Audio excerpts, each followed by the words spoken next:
আসসালামু আলাইকুম রহমতুল্লাহি আবরাকাতু।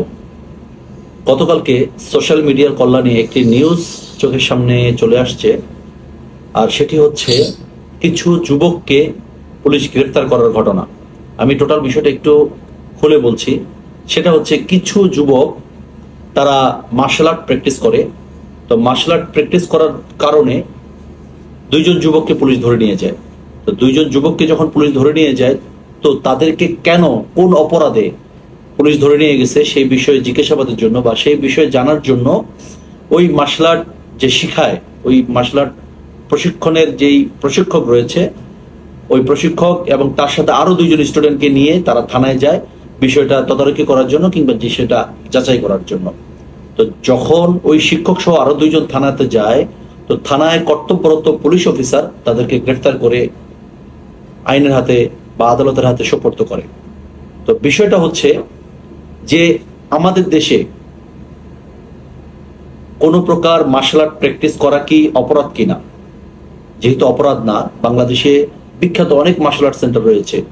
এর মধ্যে উল্লেখজনক হচ্ছে চিত্রনায়ক রুবেল সাহেব, ওনার সারা বাংলাদেশ ব্যাপী অসংখ্য মার্শাল আর্ট সেন্টার রয়েছে। আমি যতদূর জানি যে ইলিয়াস কোবরা সাহেব, যিনি চলচ্চিত্রে অভিনয় করতো, ওনারও একাধিক মার্শাল আর্ট সেন্টার রয়েছে। তো কখনো কোনোদিনও এরকম নিউজ কি বাংলাদেশে কাভারেজ হয়েছে যে কোনো রুবেল সাহেবের কোনো স্টুডেন্টকে কোনো জায়গা থেকে গ্রেফতার করা হয়েছে? এরকম ঘটনা তো ঘটে নাই। কিন্তু এই ক্ষেত্রে কেন ঘটলো? এটার মূল কারণ হচ্ছে যে স্টুডেন্টকে ধরেছে এবং যেই প্রশিক্ষক রয়েছে তারা প্রত্যেকেই ধর্মপ্রাণ মুসলমান, এবং তাদের প্রত্যেকের মুখে রয়েছে দাড়ি এবং মাথায় রয়েছে টুপি। সুন্নতের পাবন্দি করে, তারা ইসলামকে ভালোবাসে, ইসলামকে মেনে চলার চেষ্টা করে। এই জন্যই হচ্ছে তাদেরকে গ্রেফতার করেছে। তো এই ধরনের সমস্যাগুলো ছিল গত সরকারের আমলে, বিশেষ করে যখন ফ্যাসিস্ট সরকার আমাদের দেশে রাষ্ট্র পরিচালনায় ছিল, তখন এই ধরনের দাড়ি টুপিওয়ালাদেরকে টার্গেট করে তাদেরকে জঙ্গি ট্যাগ দেওয়া হতো, তাদেরকে মৌলবাদী ট্যাগ দেওয়া হতো, তাদেরকে জামাতি ইসলাম বলে ট্যাগ দেওয়া হতো।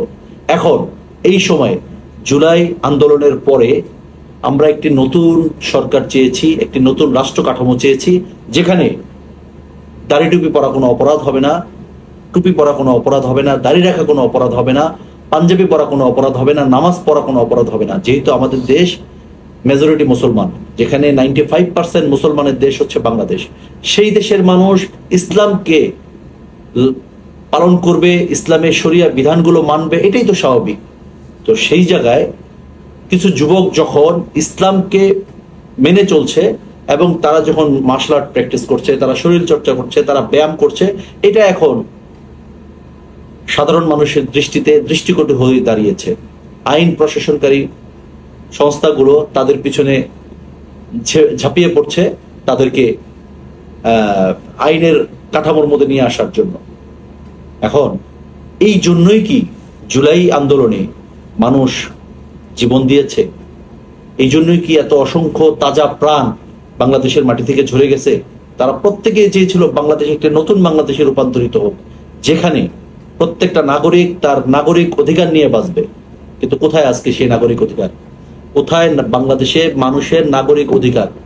যেই প্রশিক্ষক গ্রেফতার হয়েছে, সেই প্রশিক্ষক তার প্রত্যেকটা কর্মকাণ্ড সোশ্যাল মিডিয়াতে আপলোড করে। তার ফেসবুক পেজ রয়েছে, তার ইউটিউব চ্যানেল রয়েছে, তার প্রত্যেকটা কর্মকাণ্ড সে সোশ্যাল মিডিয়াতে অল টাইম সে ছেড়ে রাখতেছে। তার কর্মকাণ্ডের উপর, তার চলাফেরার উপর, তার গতিবিধির উপর বাংলাদেশের বড় বড় বাঘা বাঘা সাংবাদিক পর্যন্ত দুই কলম লেখার মতো জায়গা খুঁজে পায় নাই।